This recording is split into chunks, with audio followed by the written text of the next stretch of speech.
예배자라는 제목으로 하나님 말씀 증거하겠습니다. 우리가 주일 예배를 통해서 지금 생명길 시리즈로 말씀을 증거하고 있는데, 오늘은 잠시 예배에 대한 말씀을 증거하고 다음 주에 이어서 생명길 시리즈를 계속 이어져 나가게 될 것입니다. 이미 우리 각셀 밴드의 광고를 드린 것처럼 우리 예배 시간에 광고하지 않고 또 주보에도 웬만하면 광고를 넣지 않고 각셀 밴드로 공지사항을 올려서 여러분들이 셀교회로 그렇게 셀 안에서 서로 교회의 전체적인 광고를 같이 나누고 또 교제하도록 그렇게 진행을 하고 있습니다. 그래서 혹시 셀밴드에 아직 가입하지 않으신 분들은 꼭 가입을 하시길 바라고, 또 특별한 사정이 있어서 가입 못하시는 분들은 셀장님께 그 사정을 말씀해 주시면 아마 셀장님이 셀밴드가 아닌 문자를 통해서 또는 전화 연락을 통해서 내용들에 대해서 말씀을 드리게 될 것입니다. 이미 공지해 드린 것처럼 우리 7월 달부터 바로 다음 주부터 우리 주일 예배, 지금 1부 예배, 지금 드려지는 2부 예배의 콘티가 바뀌어지게 됩니다. 또 운정셀이 확대 개편이 되고요. 또 우리 이른 양 초청 총동원 주일로 7월 한 달 동안을 전도하는 주간으로 그렇게 보내게 됩니다. 또 교회학교 전도 캠프가 있게 되고, 또 7월 넷째 주 7월 22일에는 침례식이 있습니다. 이 모든 행사들이 단순한 행사로 끝나는 것이 아니라 성령께서 임재하시는 하나님의 역사가 있는 하나님의 일터가 되는 은혜가 있기를 바랍니다. 우리가 이 내용들이 참 우리에게 중요한 내용들입니다. 첫 번째, 침례식은 어떤 분들은 침례를 그냥 받아도 되고 안 받아도 되고 자기의 선택 사항인 것처럼 생각을 하시는 분들이 있습니다. 그러나 성경을 보면 침례는 선택 사항이 아니라 반드시 받아야 된다라고 말씀합니다. 다른 말로 들으면 침례를 받아야 구원이 있습니다. 침례를 받아야 우리의 기본적인 죄가 사함을 받습니다. 이것이 성경이 우리에게 가르쳐주고 있는 내용입니다. 우리 마가복음 16장 16절 읽어보면, 묻고 침례를 받는 사람은 구원을 얻을 것이요, 예수 그리스도를 나의 개인의 구세주와 주님으로 마음에 믿고 침례를 받으면 그러면 구원을 얻는 것이다. 이것이 성경이 가르쳐주고 있는 구원의 내용입니다. 뿐만 아니라 사도행전 2장 38절에 보면 베드로가 이르되, 너희가 회개하여 각각 예수 그리스도의 이름으로 침례를 받고 죄사함을 받으라. 그리하면 성령의 선물을 받으리니. 회개하고 우리의 인생길을 돌이켜 회개하고 그 다음에 반드시 침례를 받아야 된다. 그래야 죄사함을 받는다라는 것입니다. 그러고 나서 성령을 받아서 하나님의 백성이 되는 것입니다. 이 침례라고 하는 것은 우리의 옛사람이 죽고 새 사람으로 태어나서 영의 사람으로 태어난 것입니다. 거듭난 것입니다. 구원을 받는 것이죠. 그렇게 태어난 그 사람이 하나님의 가정인 교회의 정식 가족이 되는 것, 이게 침례입니다. 그래서 참 기쁜 일입니다. 침례받는 개인도 기쁜 일이지만 침례를 하는 우리 온 교회 공동체가 우리 교회 안에 정식 하나님의 가족이 생기는 것입니다. 이게 침례입니다. 근데 우리는 교회 그냥 등록하고 나오면 우리 교회 회원이려니 생각을 하지만 사실은 침례를 받아야 그렇습니다. 물론 다른 교회에서 진실로 자기 마음에 믿고 세례를 받으신 분들, 다른 교단에서 세례를 받는 것도 무방합니다. 그러나 가능하면 여러분들이 침례를 받으면 더 좋으리라 생각을 합니다. 왜냐하면 성경이 말하고 있는 것이 세례가 아니라 침례이기 때문에 그렇습니다. 우리가 침례받는다는 것은 어떤 의미가 있느냐? 베드로전서 3장 21절에 물은 예수 그리스도께서 부활하심으로 말미암아 이제 너희를 구원하는 표니 곧 침례라. 이는 육체의 더러운 것을 제하여 버림이 아니요 하나님을 향한 선한 양심의 강구이니라. 단지 우리의 죄악된 것을 씻어버리는 정도가 아니라 새로운 피조물로 하나님을 향하여 새로운 선한 양심으로 살아갈 수 있는 첫걸음을 내딛게 하는 것, 이게 바로 침례다라는 것입니다. 그래서 꼭 침례 받는 것, 우리 침례를 통해서 온 교회가 새로운 하나님의 가족을 얻는 그런 기쁨 가운데서는 귀한 은혜가 있기를 바랍니다. 또 하나는요, 우리가 이른 양 초청 총동원 주일하고 또 어린이 교회학교 전도 캠프가 있고요. 또 우리가 운정셀을 확대 개편합니다. 지금 여성셀이 이제 3셀인데 4셀로 개편을 하고, 남성이 1셀이었는데 2셀로 개편해서 우리가 이렇게 진행을 합니다. 제가 요즘에 시간 될 때마다 이 운정 쪽에 있는 새롭게 이제 오픈하게 되는 그 아파트 단지 앞을 이렇게 자주 지나가면서 기도를 합니다. 뭐죠? 이 힐스테이트하고 푸르지오 이 아파트 단지들을 보면서 기도를 하는 거예요. 그래서 제 마음에 드는 생각이 이런 생각이 있습니다. 저게 분명히 우리가 모르고 그들도 알지 못할 텐데 우리 교회의 지체로 하나님이 보내주신 그 예정하신 영혼들이 있을 텐데 우리가 찾도록 찾아야 되겠다 하는 마음을 가지면서 그 지역을 돌면서 기도를 합니다. 그러면서 운정셀도 확대를 하고 또 그러면서 같이 합심해서 전도하자 하는 마음으로 지금 진행을 그렇게 하고 있는 것입니다.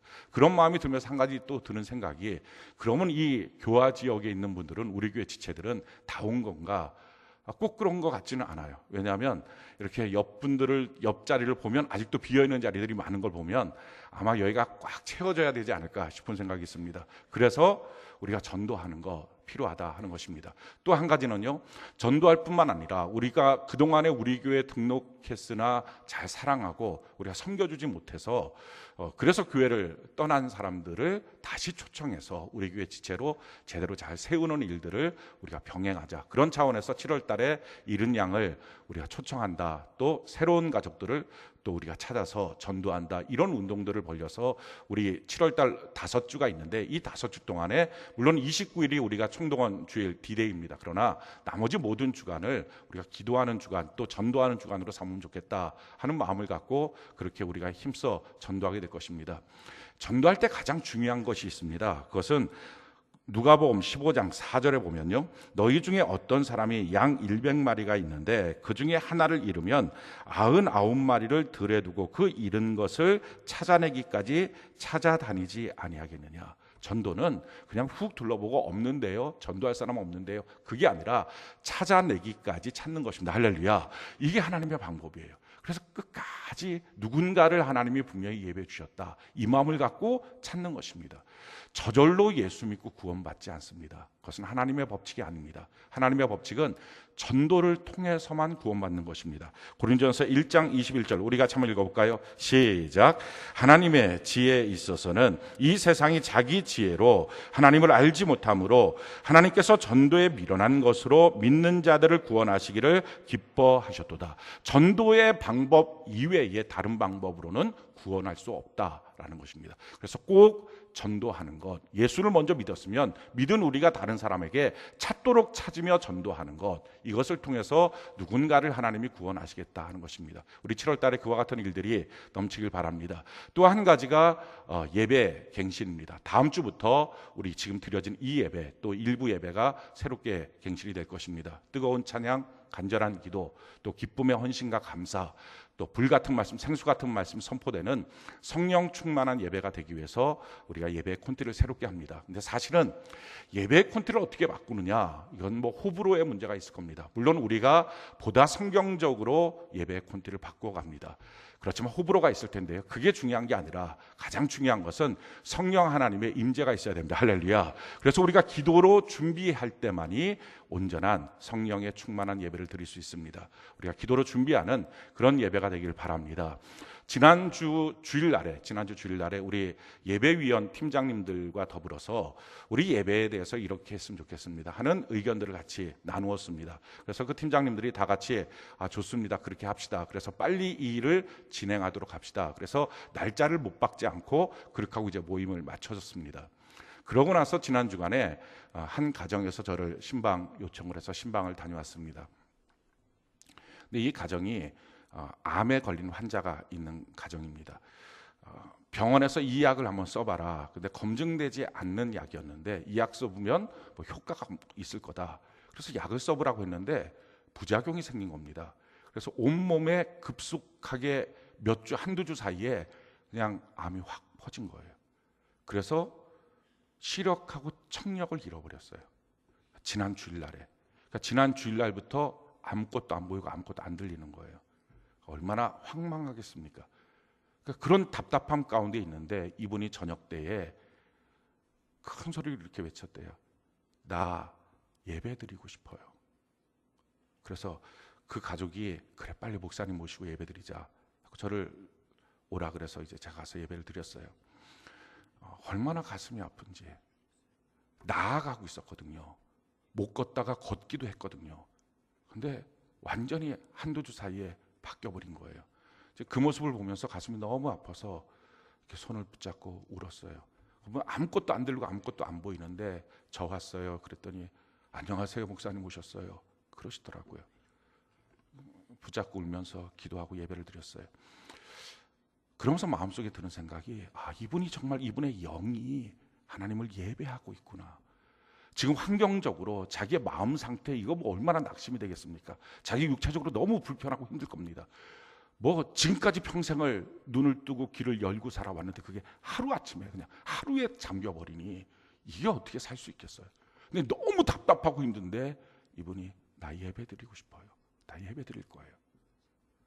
이게 영으로 드리는 예배자구나. 이분이 이렇게 영으로 예배 드릴 때 하나님의 임재가 있어서 꼭 치료됐으면 좋겠다. 이 마음을 갖고 간절하게 기도하고 왔습니다. 그러면서 마음에 들었던 생각이 우리 성도들이 다 그런 마음으로 예배를 드릴 텐데 예배를 드릴 때 정말 영과 진리로 예배를 드려서 하나님이 찾으시는 예배자가 되어서 이 예배 가운데 하나님 만나고 간증이 있고 변화되고 축복과 치유가 있는 은혜가 있으면 좋겠다. 할렐루야. 그 마음을 갖고 신방을 마치고 오면서 바로 팀장님들한테 예배 팀장들한테 전화를 드렸어요. 우리 그거 미루지 맙시다. 우리 7월 첫 주부터 시작합시다. 그랬더니 팀장님들이 금방 할 수 있습니다. 준비 다 됐습니다. 그렇게 해서 7월 첫 주 다음 주부터 우리가 시작을 하도록 그렇게 했습니다. 아마 여러분들이 이런 예배의 스타일이 콘티가 바뀌어지는 부분이 뭐 좋고 나쁨이 있을 겁니다. 그런데 그냥 말씀과 기도와 찬양 이 세 가지를 우리 집중해서 하나님을 만나는 그런 하나님을 이미 찾으시는 예배자가 되는 예배 성공자가 되는 그 마음으로 하나가 돼서 하나님을 간절하게 예배하는 은혜가 있기를 바랍니다. 우리 인생에 가장 중요한 거 예수 믿고 나서 가장 중요한 것이 뭡니까? 예배입니다. 예수 믿기 전과 예수 믿고 난 다음에 가장 큰 변화가 뭐죠? 예배가 있다는 거예요. 예배 시간이 있다는 거예요. 전에 우리가 가끔 부활절에 달걀 준다고 성탄절에 뭐 선물 준다고 교회를 갔던 적은 있지만 내 삶에 예배 시간이 있는 것 그것은 예수를 믿고 난 다음에 생긴 변화입니다. 예수 믿기 전에는 내 삶에 예배 시간이라고 하는 게 없어요. 근데 예배 시간이 예수 믿고 나서 생긴 거예요. 예수를 믿으면 믿을수록 하나님의 말씀을 들으면 들을수록 나라고 하는 사람이 이 땅에 왜 존재하고 사는지 삶의 이유를 안 거예요. 내가 존재하고 사는 이유는 하나님을 예배하는 것이다. 할렐루야. 이걸 깨닫는 거예요. 성경이 우리에게 이렇게 말하죠. 이사야 43장 21절에 이 백성은 내가 나를 위하여 지었나니 나를 찬송하게 하려 함이라. 찬송은 단순히 노래를 부르는 게 아니라 하나님 앞에 예배드리는 거. 할렐루야. 이것이 하나님이 나를 창조하시는 이유구나. 목적이구나. 내가 사는 이유구나. 이걸 발견하는 거예요. 그래서 예수를 믿게 되면 점점 예수를 더 잘 믿게 되면 예배를 생명같이 여기기 시작합니다. 성경은 우리에게 이렇게 말씀하고 있어요. 시편 50편 5절 우리 같이 한번 읽어볼까요? 시작. 이르시되 나의 성도들을 내 앞에 모으라. 그들은 제사로 나와 언약한 이들이니라 하시도다. 우리는 성도라고 하는 정의를 내릴 때 그냥 내 마음에 예수님 믿어요. 나 기독교예요. 라고 할 때 우리 성도라고 생각합니다. 근데 성경은 단 한마디도 그렇게 말하고 있지 않습니다. 예배 드리는 사람이 성도라는 거예요. 예배 안 드리면 그가 누구라도 어떤 직분이라도 그는 성도가 아니다 하는 거예요. 성경이 이렇게 분명하게 성도가 누구냐? 나와 제사로 언약한 사람, 예배 드리는 사람, 그 사람이 성도다는 거예요. 우리 신앙 전체가 뭡니까? 결국 예배예요. 우리의 예배가 세워지면 우리의 신앙이 세워지는 거고요. 우리의 예배가 무너지면 우리의 신앙은 무너진 거예요. 우리의 예배가 흔들리고 있다면 우리의 신앙은 흔들리는 거고요. 우리가 예배에 대한 가치를 두고 있지 않다면 하나님을 향하여 존귀한 마음이 없는 것입니다. 내가 예배에 대한 헌신과 사랑이 점점 깊어지고 깊어진다면 우리의 신앙은 점점 좋아지는 것입니다. 우리 교회 리더가 되고 나면 꼭 하는 훈련 한 가지가 있습니다. 제가 의도적으로 그 훈련을 시킵니다. 다른 훈련 안 시킵니다. 예배 훈련 시킵니다. 왜냐하면 예배 때 예배를 제대로 드리고 나면 하나님을 만나니까 하나님이 자기 인생을 이끌어가고 교훈하고 책망하고 바르게 합니다. 그러니까 다른 거 말할 게 없어요. 예배 훈련 시키는 거예요. 근데 예배 훈련 어떻게 시키느냐? 교회 리더 정도가 되려 그러면 예배에 대한 가치를 어느 정도 압니다. 예배 잘 드려야지, 하나님 앞에 예배 드려야지, 이 정도 다 압니다. 그리고 주일 예배에 대한 가치를 다 압니다. 주일 예배는 내가 꼭 드려야 돼. 뭐 특별한 일이 있어도 꼭 내가 예배 드려야 돼. 이 정도 다 압니다. 그런데 이 정도 알고 있는 주일 예배의 가치만큼을 주중 예배로 그 정도 드리는 겁니다. 이게 예배의 상승이에요. 내가 주중 예배를 주일 예배 드리듯이 꼭 그렇게 드리는 것. 그리고 주일 예배는 생명을 걸어버리는 거예요. 자기의 인생을 걸어버리는 거예요. 원종 수장로님처럼 자기의 직장을 바꿔버리고 자기가 손해를 보고 그만큼 예배에 대한 가치를 두는 것, 이 훈련시키는 겁니다. 그래서 예배 때 하나님을 만나면 그럼 리더가 되는 거예요. 보통 사람들은 예배에 대한 가치를 잘 모르니까 대충 드립니다. 근데 리더가 되고 나면 가장 바뀌는 것, 그 부분을 가장 훈련시키는 것. 근데 사실 이게 가장 힘듭니다. 왜? 자기 갖고 있는 기본 신앙의 체질을 완전히 업그레이드 시키는 거니까. 근데 그 훈련 시켜야 됩니다. 그거 안 하면 리더 못 되는 겁니다. 예배가 이만큼 중요한 거예요. 그럼 예배가 뭡니까 도대체? 왜 예배에 이렇게 생명을 걸어야 됩니까? 요즘에는 이제 아파트 단지라서 우리가 그런 경우들을 잘 못 봤는데, 옛날에는 다 이렇게 골목길이 있었습니다. 근데 골목길에 애들이 그냥 학교 갔다 오면 막 책가방만 갖다 던져놓고 막 그냥 노는 겁니다. 정신없이 놀아요. 뭐 집찾기, 또 소꿉놀이, 다방구, 뭐 별거 다 하고 노는 거죠. 근데 그렇게 놀고 있다 이 모임이 언제 파냐면은 집집마다 부릅니다. 영철아 들어와 밥 먹어. 뭐 수철아 들어와 밥 먹어. 뭐 이걸 하는 거예요. 그러면 한 명 하면 나 집에 갈게. 나 엄마가 불러 하고 가는 거예요. 그렇게 해서 다 가고 나면 그냥 놀이가 파는 것입니다. 이게 부르는 거예요. 이게 왜 부릅니까? 애들은요, 놀다 보면 정신이 노는데 발려갖고 자기가 지치는지 배가 고픈지 이거 몰라요. 그냥 노는 거예요. 그냥 그렇게 놀다가 어느 순간에 너무 지치니까 그냥 애가 푹 쓰러져 버려요. 옛날에는 뭐 먹은 것도 그렇게 많지도 않으니까 그냥 길거리에 쓰러져 버리는 거예요. 이럴까봐 오라고, 와서 너 밥 먹어야 된다고, 힘을 얻어야 된다고, 너 회복돼야 된다. 그래야지 너 내일 학교 간다고 엄마들이 부르는 거예요. 똑같아요. 예배가 뭐예요? 하나님이 우리를 좀 부르시는 거예요. 우리가 세상에 빠져갖고 정신없이 돈 버느라고 뭐 가정생활 자녀 키우고 정신없습니다. 근데 그렇게 하다가 자기가 주신 하나님의 축복의 에너지, 복을 다 쓰고 있는지도 모르고 쓰고서 완전히 바닥이 나는 거예요. 그런 문제가 일어나는 거예요. 그때부터. 문제는 공연이 일어나지 않습니다. 일어날만 하니까 일어나는 거예요. 그러니까 그렇게 문제가 일어나고 나면 그냥 푹푹 쓰러지는 거예요. 가정도 쓰러지고 회사도 쓰러지고 뭐 삶도 쓰러지고 사업장도 쓰러지고 인생도 무너지고. 그러니까 그걸 아시니까 하나님이 그 전에 오라는 겁니다. 와서 은혜를 받으라는 거예요. 할렐루야. 와서 치유되고 회복돼야 된다는 거예요. 그래서 예배는 가장 먼저 하나님의 부르심으로부터 시작하는 겁니다. 성경이 우리에게 이렇게 말합니다. 시편 122편 1절 같이 한번 읽어볼까요? 시작. 사람이 내게 말하기를 여호와의 집에 올라가자 할 때에 내가 기뻐하였도다. 다윗 왕도 그 왕궁에서 얼마나 일이 많겠습니까? 그 일이 많은 다윗 왕도 예배 드려 갑시다. 여호와의 집에 갑시다. 그 말을 할 때 기뻐하면서 그래요. 나 예배 드려야 돼요. 예배로 나는 회복돼야 돼요. 하나님의 복을 받아야 돼요. 그렇게 하고 갔다는 것입니다. 어떤 분들은 셀장님들이 이제 예배 초청하면 그만 초청하세요. 귀찮은데. 자, 알아서 올게요. 알아서 오는 게 아니에요. 예배는 초청받아서 오는 거예요. 할렐루야. 그러니까 여러분들이 다윗 왕처럼 누군가 예배드리자고 초청할 때, 하나님께서 셀장을 통해서 대신 초청할 때 기쁨으로 반응하는 은혜가 있기를 바랍니다. 이 중에 누구도 하나님의 초청 없이 온 사람은 없어요. 하나님의 집이에요. 하나님의 집에 우리가 우리 마음대로 들어갑니까? 못 들어가요. 하나님이 불러서 온 것입니다. 그러니까 이 중에 신앙이 얼마나 좋든지 나쁘든지 다 상관없이 지금 하나님이 불러서 한 사람 한 사람 불러서 오라 그래서 여기 온 거예요. 자, 하나님이 왜 부르셨습니까? 성경이 이렇게 말합니다. 로마서 8장 30절 우리가 한번 읽어볼까요? 시작. 또 미리 정하신 그들을 또한 부르시고 부르신 그들을 또한 의롭다 하시고 의롭다 하신 그들을 또한 영화롭게 하셨느냐.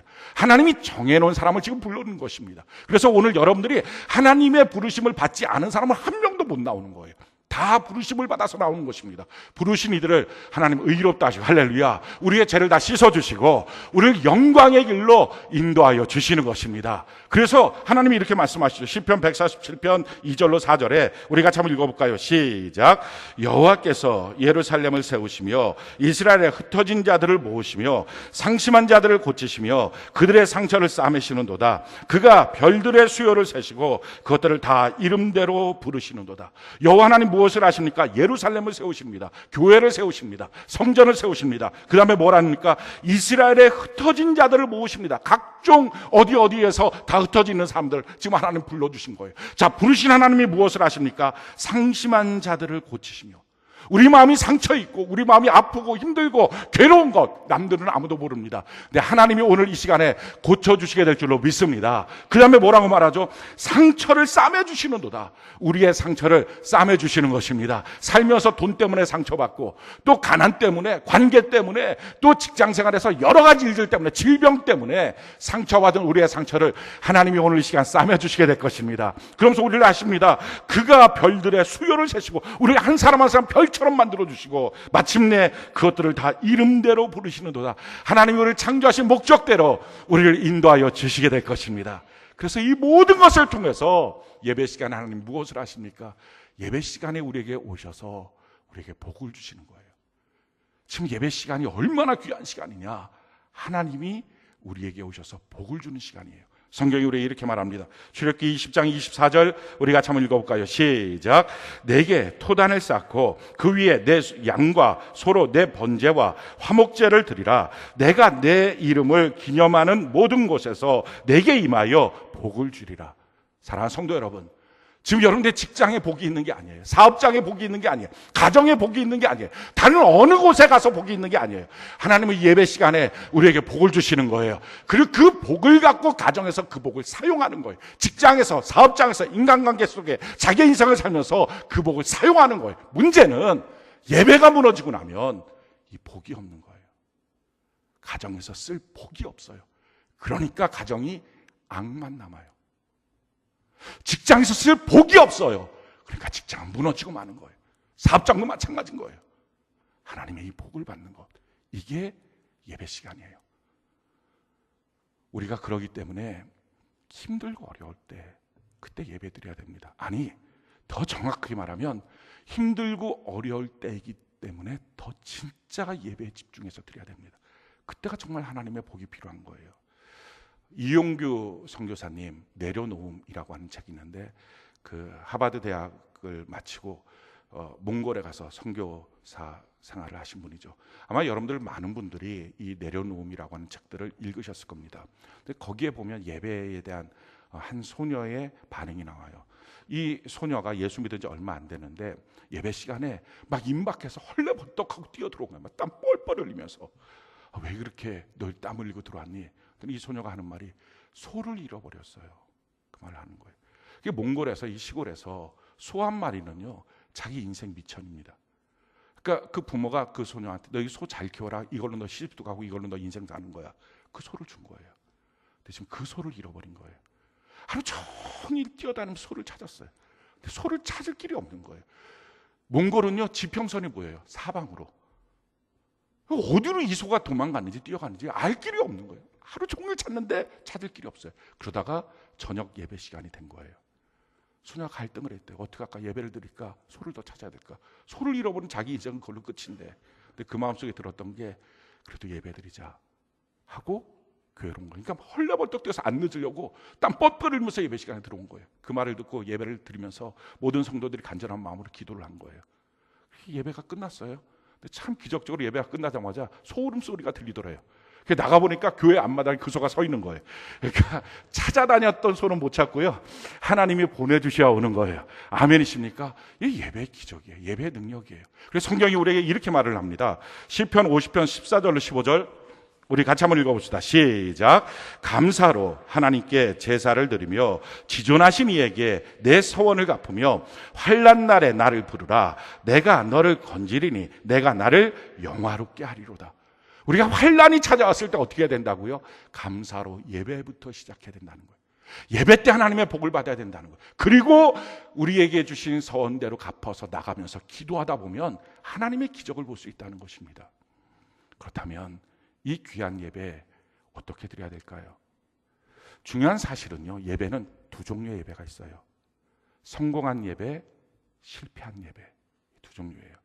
예배는 우리가 하나님께 복을 받고 하나님께 위로와 치료와 축복을 받는 시간이지만 크게 예배 전체를 보면 사실은 예배는 우리가 하나님께 드리는 시간이 할렐루야. 이 예배를 받으시는 분이 하나님이에요. 그러니까 하나님이 우리의 예배를 받으시고 그리고 우리에게 복을 주시고 위로와 축복을 주시는 거예요. 근데 문제는 우리가 드리는 이 예배를 하나님 무조건 다 받는 게 아니라 어떤 예배는 받으시고 이걸 성공하는 예배라 그래요. 어떤 예배는 안 받으세요. 그럼 이 예배 시간 전체를 받고 안 받고의 문제가 아니라 지금 예배실에 참여하고 있는 여러분들 한 사람 한 사람들의 누군가의 예배는 받으시고 누군가의 예배는 안 받으신다는 거예요. 그럼 도대체 누군가의 예배는 왜 안 받으시느냐? 왜 누군가의 예배는 또 받으시느냐? 예배를 안 받으면 안 받은 걸로 예배 실패했구나, 그게 아니라 인생에 화가 임합니다. 항상 복과 화, 이거는요 동전의 앞뒷면 같은 거예요. 복이 없으면 화가 있는 거예요. 인생에 마이너스가 됩니다. 그래서 반드시 어떤 경우라도 우리는 인생에 실패하는 예배를 드리면 안 됩니다. 자, 그러면 실패하는 예배, 성경 전체를 찾아보면 두 가지 예배가 하나님 앞에 드린 예배가 실패하는 예배였어요. 하나님 굉장히 싫어했어요. 제일 첫 번째 예배는요, 준비 없는 예배. 이거 실패예요. 성경에 맨 처음에 하나님 앞에 예배를 드렸던 사람, 예배로 믿음의 전당에 올라간 사람이 아벨입니다. 이 아벨과 같이 예배를 드렸는데 실패한 사람이 가인이에요. 이게 창세기 4장에 나와 있는 사건이죠. 근데 이 사건에 대해서 아벨의 예배는 하나님 받으시고 가인의 예배는 하나님이 안 받으셨어요. 그리고 예배에 대한 증거로 삼아주신 거예요. 그러면 왜 가인의 예배는 안 받고 아벨의 예배는 받았느냐? 그 내용을 성경이 이렇게 설명을 합니다. 히브리서 11장 4절 우리 같이 한번 읽어봅시다. 시작. 믿음으로 아벨은 가인보다 더 나은 제사를 하나님께 드림으로 의로운 자라 하시는 증거를 얻었으니 하나님이 그 예물에 대하여 증언하심이라. 그가 죽었으나 그 믿음으로써 지금도 말하느니라. 하나님께서 아벨의 제사는 받았다. 왜? 믿음으로 더 나은 예배를 드렸다. 그런데 가인의 예배는 안 받았다라는 것입니다. 그러면 왜 아벨은 받고 가인은 안 받았을까? 아벨과 가인의 이 차이가 뭐였을까? 하나님은 이 예배의 차이를 무엇으로 보셨다는 거예요? 다시 한번 보면요, 믿음으로 아벨은 가인보다 더 나은 제사를 하나님께 드림으로 의로운 자라 하시는 증거를 얻었으니 하나님이 그 예물에 대하여 증거하시는 예물의 차이였다는 거예요. 아벨의 예물과 가인의 예물의 차이 때문에 가인의 예배는 안 받고 아벨의 예물은 받았다는 거예요. 그럼 이 예물의 차이가 뭐냐는 거예요. 이게 창세기 4장에 나와 있는 사건이에요. 가인은 어떻게 드렸습니까? 자기가 지었던 농사의 소산을 하나님께 드렸습니다. 근데 아벨은 어떻게 드렸죠? 예물의 차이가 뭐예요? 창세기 4장 4절 우리가 한번 읽어볼까요? 시작. 아벨은 자기도 양의 첫 새끼와 그 기름으로 드렸으니 여호와께서 아벨과 그의 제물은 받으셨으나. 첫 새끼. 여러분 집에서 강아지 키우십니까? 고양이 키우십니까? 그럼 새끼 한번 나면 어떠죠? 이게 한 마리만 딱 나면 딱 좋은데 그게 아니라 한 서너 마리 한꺼번에 나면 이게 첫 번째 난해, 두 번째 난해, 세 번째 난해, 이거 압니까? 웬만한 주인들 이거 잘 모릅니다. 키우다 보면 비슷비슷하게 생겨서 더 모릅니다. 이름도 헷갈리는데, 아니 자기 아이 이름도 쌍둥이로 나오면 헷갈리는데 이게 뭐 개를 어떻게 키웠다고 이게 알겠어요. 근데 아벨이 지금 어떻게 한다고요? 첫 새끼 드렸다는 거예요. 수많은 양이 있었는데 거기서 맨 처음 난 새끼, 이거를 드렸다는 얘기는요, 처음 낳자마자 이건 하나님 것, 하나님께 예배 드려야지 하고 구별해 놓은 거예요. 그렇지 않고서는 이 첫 새끼를 드릴 수가 없어요. 그러니까 이 아벨은요, 처음부터 하나님 앞에 예배 드리려고 준비했던 사람이에요. 이 양을 갖고서 예배를 드렸지. 그 1년 동안 1년 된 양을 드려야 되거든요, 예배는. 그러니까 1년 동안 그걸 기다리고 있었던 거예요. 1년 동안 그 양을 키운 거예요. 하나님 앞에 흠도 티도 없는 양으로 드리기 위해서 이렇게 예배를 준비한 거예요. 준비하는 예배를 받으시고요, 준비 없는 예배를 안 받으십니다. 시간 되면 갈게요. 일 없으면 갈게요. 처음부터 그 예배는 실패입니다. 어떤 분들은 뭐 예배만 잘 들으면 됩니까? 삶이 좋아야지. 기독교인들이 욕먹는 거 삶이 안 좋잖아요 하고 말씀하시는 분들도 간혹 있어요. 그런데 진짜 예배가 무엇인지를 알고 예배 때 하나님을 경험한 사람은요, 그런 말 안 합니다. 자기의 삶 속에 예배 시간을 딱 두고 뭐 타협 없이 내가 하나님을 예배하는 시간, 이게 선약입니다 하고 예배를 드리는 사람은요, 그런 말 안 합니다. 그 어떤 목사님 간증인데, 그 무료급식 하시는 사역을 하시는 목사님이에요. 그래서 무료급식, 노숙자들한테 이제 무료급식을 하시는 분인데, 점심 식사 시간이 이제 다 끝난 거예요. 뒷정리를 이제 하고 있는데 한 분이 들어오신 거예요. 들어오시니까 사실은 이제 끝났어요, 이제 다음번에 오세요 하실 수도 있는데 그렇게 안 하고 한 분이라도 더 섬겨야지 하는 마음이 들어서 식사 못 하셨어요? 이렇게 웃으면서 인사를 드린 거예요. 그랬더니 이분이 막 쌍욕을 한 거예요. 거기서 느닷없이 쌍욕을 막 하면서, 듣지 못할 욕을 막 하면서, 내가 밥 먹으러 온 사람 같냐고, 내가 거지 같냐고, 내가 아직도 밥을 못 먹었을 거 같냐고 막 그렇게 막 소리를 치는 거예요. 근데 사실은 밥을 못 먹고 밥을 드시러 오신 거예요. 그런데 아직 점심 못 드셨죠? 점심 드시러 오셨어요? 라고 하는 말이 자존심이 상한 거예요. 막 욕을 하고, 그냥 밥 먹으러 왔다고 하면 될걸, 그냥 그렇게 하고서 자리에 앉았고, 그래 밥 한 번 갖고 와봐. 사실은 그 말하고 싶었던 거예요.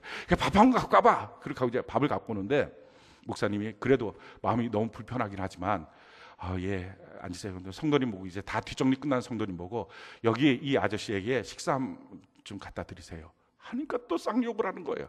내가 아저씨가 아니야, 내가 선배야, 너 선배. 그래갖고 결국 그냥 그 목사님, 예 선배님 식사하세요. 그러니까 이 목사님도 마음이 너무 불편해지니까 얼굴이 울그락불그락해진 거예요.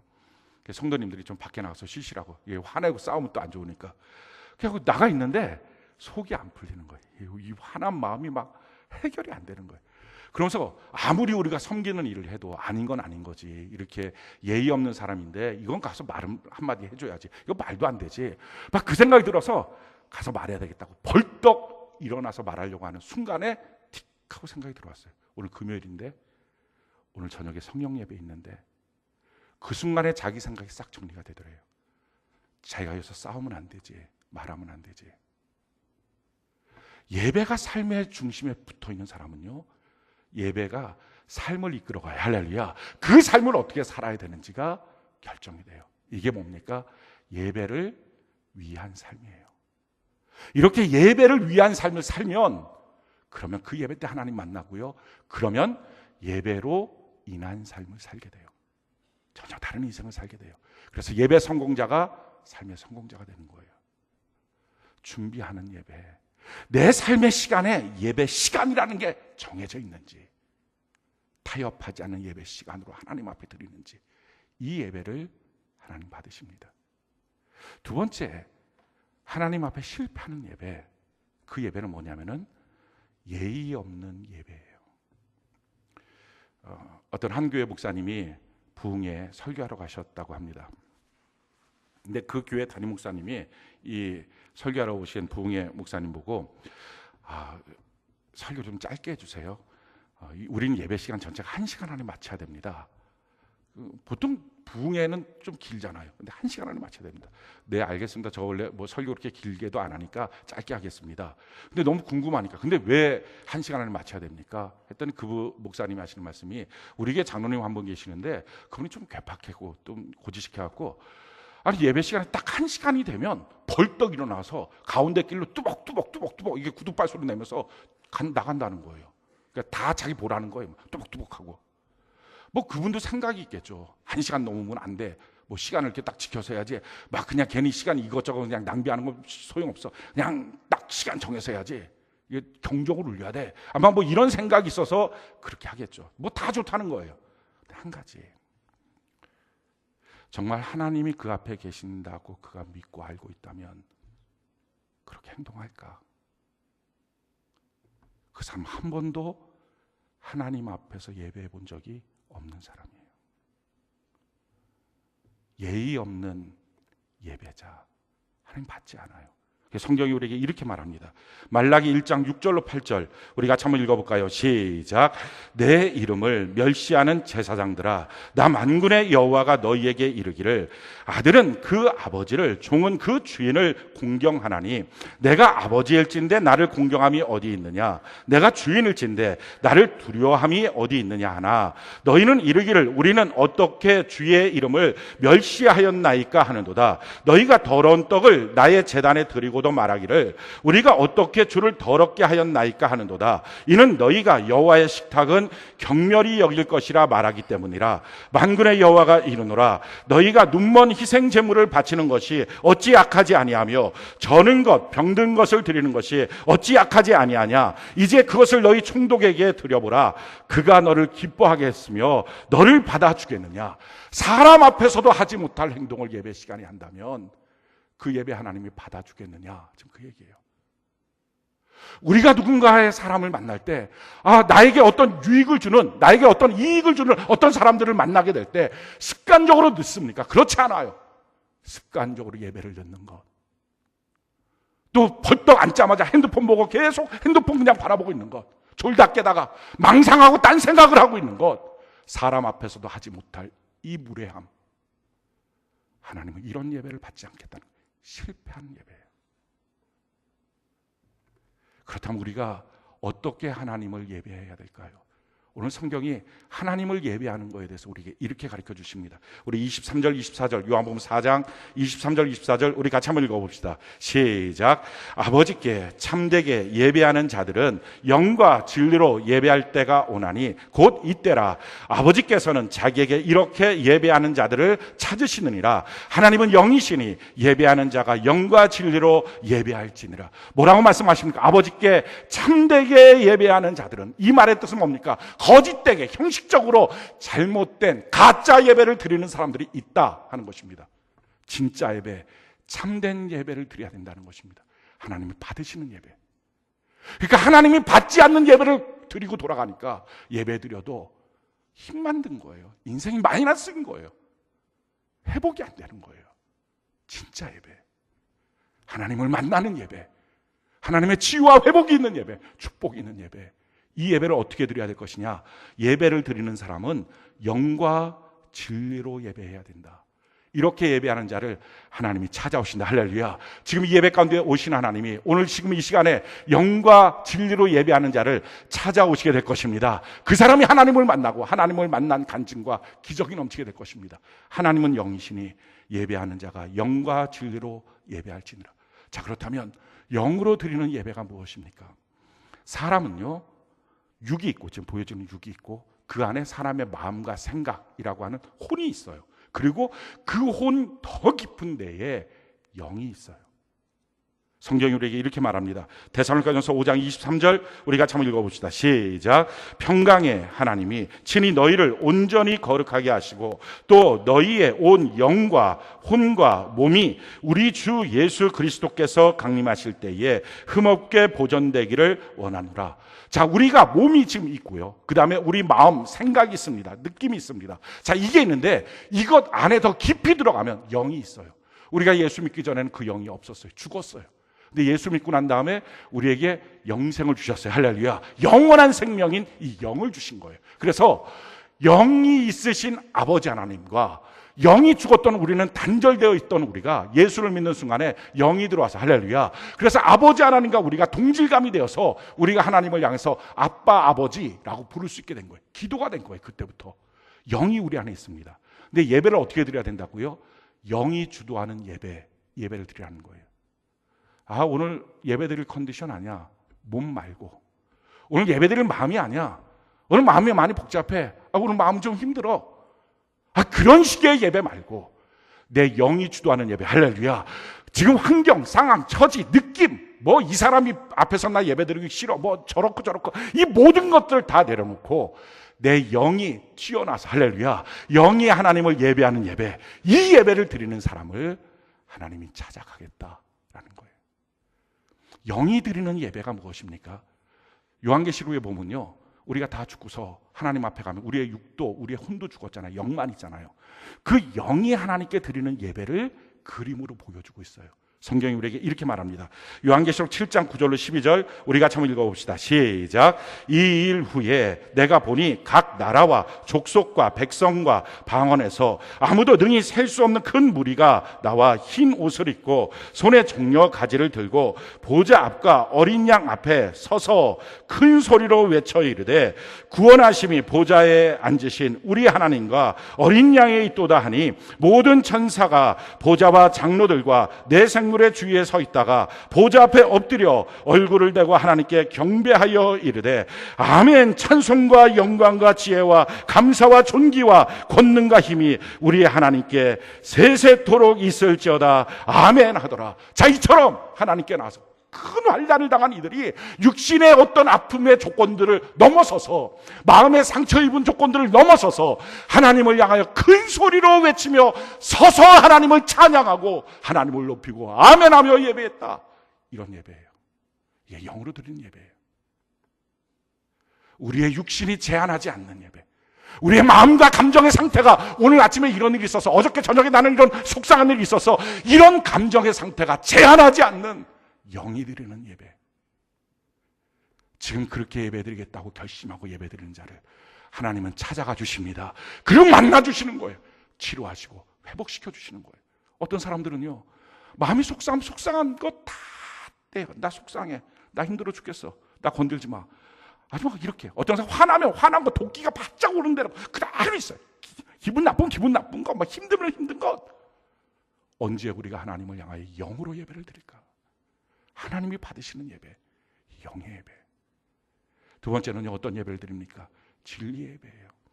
진리는 우리 안에 없어요. 진리는 오직 예수님 한 분이에요. 할렐루야. 그래서 내 의를 붙잡고 예배 드리는 게 아니라 예수님의 의, 예수님의 십자가를 붙잡고 예배 드리는 거예요. 할렐루야.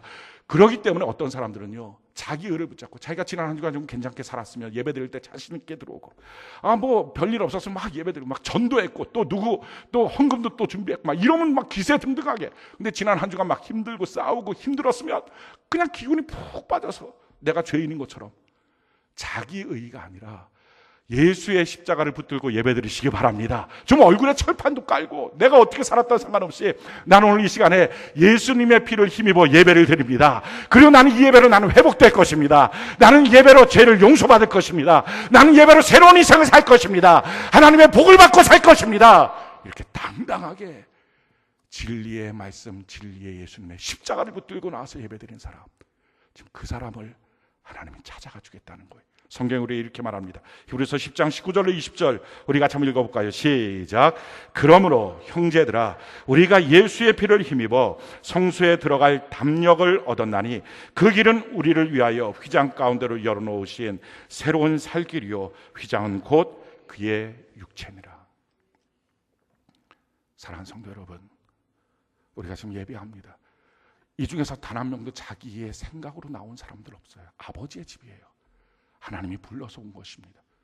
그리고 하나님은 불러서 모인 우리를 향해서 만나주시겠다고, 찾아오겠다고, 치료하겠다고, 더 고침받아야 되지 않냐고, 상한 마음이 좀 치료받아야 되지 않냐고, 삶의 문제들이 해결돼야 되지 않냐고, 하나님의 복을 주어야 그 복을 받아서 해결하지 않냐고 우리를 불러주신 거예요. 그리고 하나님 우리를 만나기를 원하시는데, 우리가 만약에 실패한 예배자로 살면 하나님을 만날 수 없습니다. 성공하는 예배, 영과 진리로 드리는 예배. 사랑하는 성도 여러분, 우리는 예배를 향해서 얼마큼의 가치를 두고 있습니까? 예배를 온전히 드리기 위해서 어디까지 희생할 수 있습니까? 어떤 분들은 주일 한번 예배 와주는 것만 해도 좀 괜찮은 거 아닙니까? 우리가 생각해 봅시다. 하나님께서 나 같은 자를 위해서 그 아들을 십자가에 못 박여 죽여서 나를 구원시켜 주시고 은혜와 복을 주시겠다고, 치유해 주시겠다고 불러주신 이 예배에 나와 주는 것만으로도 대단한 것처럼 생각한다면, 우리가 정말 그 하나님 앞에서 이 말을 하고 있다면 얼마나 죄송할까요?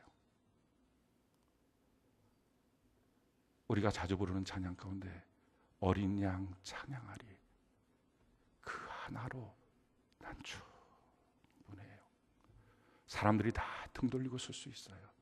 물질은 말라가고 몸은 병들고 인생의 모든 관계들이 무너졌고 마음은 천근만근일 수도 있습니다. 그때라도 내 주님이 내 편이 되어주시고 나에게 오늘 복을 주시면 나는 주님 때문에 다시 살 수 있습니다. 그래서 나는 이 예배를 드리는데 어린 양 하나 찬송하고 높이는 것으로 난 이걸로 충분합니다. 우리 고백하는 평생의 예배자, 하나님이 받으시는 그 예배자 우리가 됩시다. 부르신 곳에서 우리 하나님을 찬양하고 우리 하나님을 예배하는, 어떤 상황에서도 하나님을 예배하는 저와 여러분 되는 은혜가 있기를 예수님 이름으로 축원합니다.